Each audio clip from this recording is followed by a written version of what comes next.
أحسن الله إليك. أحد الإخوة يسأل عن مذهب الخوارج، من هو زعيم هذا المذهب ومتى انتشر، وهل قاومه أحد من الخلفاء؟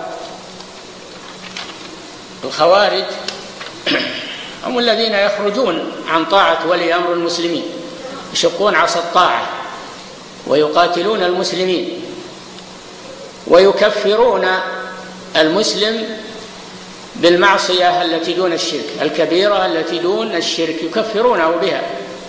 فهم يجمعون بين جريمتين: جريمة التكفير بالكبائر التي دون الشرك، وجريمة شق عصا الطاعة وتفريق الجماعة، وجريمة ثالثة وهي قتل المسلمين.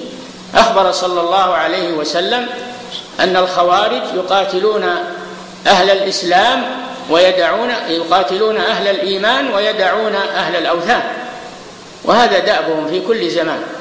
تجد تسلطهم على المسلمين وعلى مجتمعات المسلمين. وأول من قاتلهم أمير المؤمنين علي بن أبي طالب رضي الله عنه، ثم توالى من بعده الخلفاء وولاة الأمور في قتالهم. وقد قال صلى الله عليه وسلم عنهم: كلما ظهر منهم قرن قطع، والحمد لله. ييسر الله لهم من يخمد فتنتهم. نعم.